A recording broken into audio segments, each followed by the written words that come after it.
Aujourd'hui, je suis avec la coqueluche de l'air, Gabriella. Comment vas-tu? Ça va très bien, et toi? Ça va bien. Et là, au mois de janvier, tu as fait une audition à l'aveugle à The Voice qui a fait beaucoup jaser. Quel souvenir tu gardes de ça? Ça a été un moment vraiment intense pour moi parce que, bon, la journée en soi, j'arrivais à 6 heures du matin, puis ce que tu vois à l'écran, ça a été tourné vers minuit, 1 heure du matin, le lendemain matin. Donc, ça a vraiment été une grosse journée, beaucoup d'adrénaline, mais ça m'a pris du temps avant de pouvoir le dire parce que c'était en novembre. Alors, beaucoup d'excitation depuis un mois. Je fais beaucoup de concerts, puis j'ai beaucoup de plaisir. Puis, es-tu surprise de l'attention médiatique au Québec? On a vu ta face sur le Journal de Montréal, on t'a vu en mode salvaille, un peu partout. Écoute, ça a vraiment été quelque chose d'étrange pour moi parce que je m'attendais pas à cette réaction-là. Je m'attendais à ce que ça reste en France puisque, bon, c'est une émission télévisée là-bas, mais j'avais oublié la portion web. Sur Facebook, la vidéo a été virale à travers le monde. Donc là, je me suis ramassée à voir des messages de Brésiliens, des gens provenant de Philippines, de Malaisie ou peu importe. Puis ça, je m'attendais pas à ça. Puis aussi au Québec, je m'attendais à ce qu'ils en parlent un peu, mais pas autant que ça. Ça a été une belle surprise. Au début, ça a été difficile à gérer. Et là, on vient de diffuser la prochaine étape, les duels, comme on appelle en France, les battles. Et tu as remporté ta battle. Félicitations. Oui, écoute, c'était l'épreuve que je redoutais le plus, hein, parce que c'est pas ton moment à toi, c'est un moment qui est partagé. Ça a été très éprouvant, très stressant. Puis en plus, Mika, la veille, même quelques heures avant, il me dit, écoute, on était censé d'avoir ta prestation avec du violon. Maintenant, on te retire le violon. Donc là, moi, je me suis retrouvée un peu dépourvue. J'avais pratiqué toute la semaine avec mon violon. Donc, je suis vraiment chanceuse, en fait, que ça l'ait bien viré. C'était la chanson Castle in the Snow avec Ilona. Et comment ça s'est déroulé, justement, la collaboration avec cette fille-là? Bien, premièrement, la chanson, je la connaissais pas. Je pense qu'au Québec, elle n'est pas vraiment connue, mais en France, oui. Donc, j'ai eu quelques jours pour apprendre la chanson. Puis, Ilona, qui est une fille de 18 ans, elle a peu d'expérience, mais elle est très talentueuse. Je l'ai rencontrée, puis ça a tout de suite cliqué. Donc, c'est assez difficile. C'est comme un petit peu être... comment qu'on appelle ça, là, les gladiateurs, là, d'être dans une arène de gladiateurs, là, c'est ça? Bien, puis là, tu sais qu'il y en a une Tu d'entre vas nous survivre. qui va survivre à l'émission. Donc, c'est vraiment bizarre. Puis surtout que tu es plusieurs jours avec cette personne-là, puis que c'est ça, tu te lis d'amitié, puis une d'entre nous est partie. Et tes impressions de ton coach Mika pour les quelques petits moments que tu as passés avec lui? J'ai eu la chance de le rencontrer pour un gros training de groupe.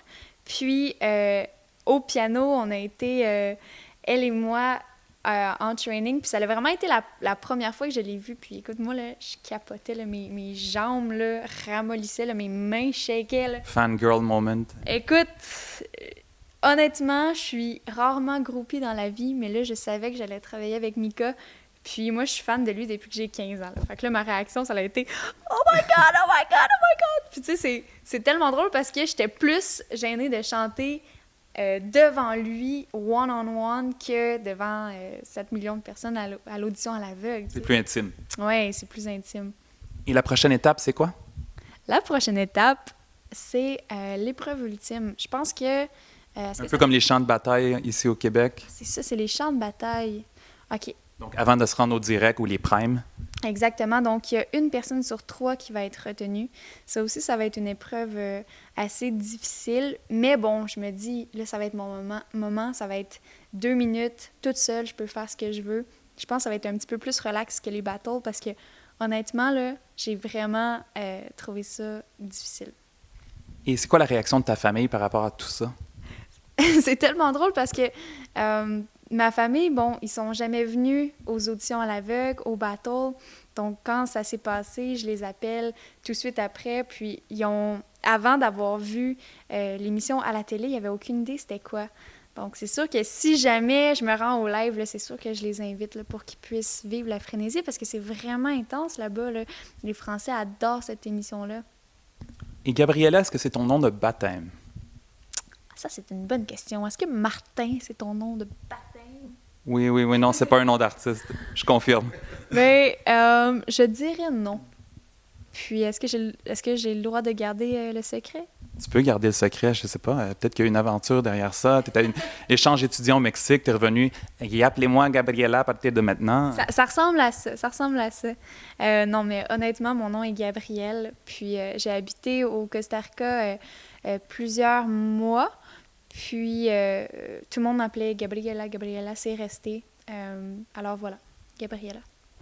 Et est-ce que tu t'habitues avec les expressions françaises depuis quelque temps? Est-ce que, du coup, tu commences à parler comme eux, qui kiffent grave sur tes prestations? C'est un truc de ouf. Au début, je trouvais ça tellement bizarre.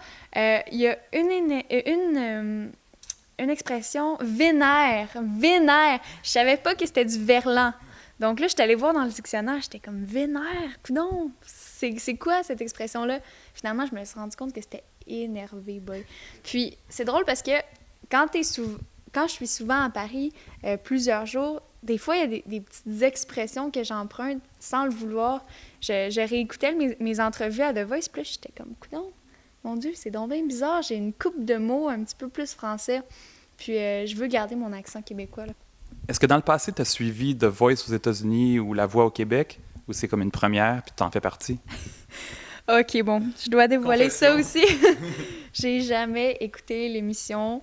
Puis quand j'ai su que j'allais être dans The Voice, j'ai dû me taper toutes les saisons de The Voice en France pour savoir c'était quoi. Comprendre le concept, c'est quoi le bouton, la chaise qui tourne? Bien, c'est sûr que j'avais vu un peu les auditions à l'aveugle et tout, mais moi, le battle, chant de bataille et tout, j'avais aucune idée c'était quoi. Donc là, j'ai pris le temps, puis j'ai vraiment accroché. C'est un beau concept. Malheureusement, c'est pas que j'aime pas ça, c'est juste que, bon, au lieu d'écouter des gens qui chantent, ben moi, j'allais dans mon salon, puis je chantais. Peux-tu m'expliquer comment la violoniste est devenue chanteuse? Oh! Très bonne question.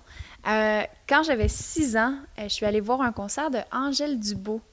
Je sais pas si tu connais une violoniste canadienne incroyable à Saint-Bruno, tout près de chez moi. Puis, le lendemain matin, j'avais un violon dans les mains. Moi, il y a eu comme un déclic qui s'est fait. Puis, j'ai progressé. Ça a été assez difficile au début, là, parce que, bon, là, j'étais cachée dans le garde-robe. Je voulais pas faire mes pratiques. Au début, c'est difficile. Puis, beaucoup de discipline. Énormément. Puis, tu sais, à 6 ans, des fois, tu peux jouer dehors aussi, là. Puis, à 11 ans, je me suis brisé ce doigt-là. Il est encore un petit peu plus gros que On compare ici. Puis, on compare. Puis, Trouver l'erreur. là, j'ai dû arrêter quelques mois. Puis, par la suite, je suis partie au Costa Rica dans la même période. Donc, je me suis mis à chanter parce que la musique me manquait beaucoup. Donc, un petit peu plus tard, j'ai repris le violon. Mais là, je suis vraiment contente d'avoir les deux parce que, bon, j'aime le chant parce que c'est plus personnel, mais le violon vient ajouter quelque chose de classique, je dirais même sensuel, parce que je trouve que c'est un objet comme féminin vraiment attirant. Ouais. Et avec toute cette pratique, est-ce que ça t'est déjà arrivé de te blesser, de t'épuiser du bras, de l'épaule, d'avoir une violonite? Une violonite. Hey, c'est bon, ça!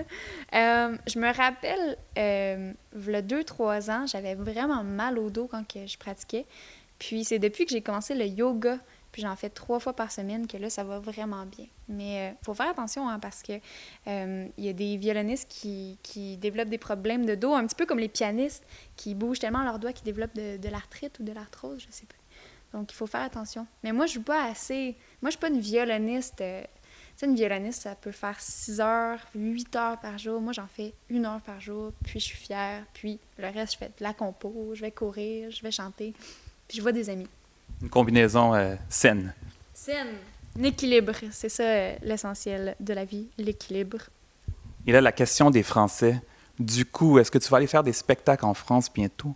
Hey, écoute, je viens juste d'annoncer en fin de semaine que cet été, je vais avoir plusieurs dates en France. Puis c'est vraiment trippant parce que le 14 juillet, je fais la première partie de Course, qui est un band irlandais de 3 sœurs, un frère qui joue du violon et tout. Donc, je fais la première partie à Poupée, un grand festival. J'ai vraiment hâte. Puis le 21 juillet, à Cournoye, Puis plein de dates, là, je les connais pas par cœur, là, mais c'est vraiment le fun parce que, bon, c'est mon rêve de faire des concerts en France. Merci beaucoup, Gabriella. Et on te souhaite bonne chance pour la suite de The Voice. Hey, merci beaucoup, c'est vraiment gentil. Et on rappelle aux gens que ton album The Story of Oak et Leafless est disponible et que pour toutes tes dates de spectacle et autres infos, on va sur le gabriella.mu. Yeah! Woo! On est live, là, les gens nous écoutent. Come up to meet you, tell you I'm sorry. You don't know how lovely you are. I had to find you, tell you I need you, tell you I've set you apart. Voilà. Bravo, bravo!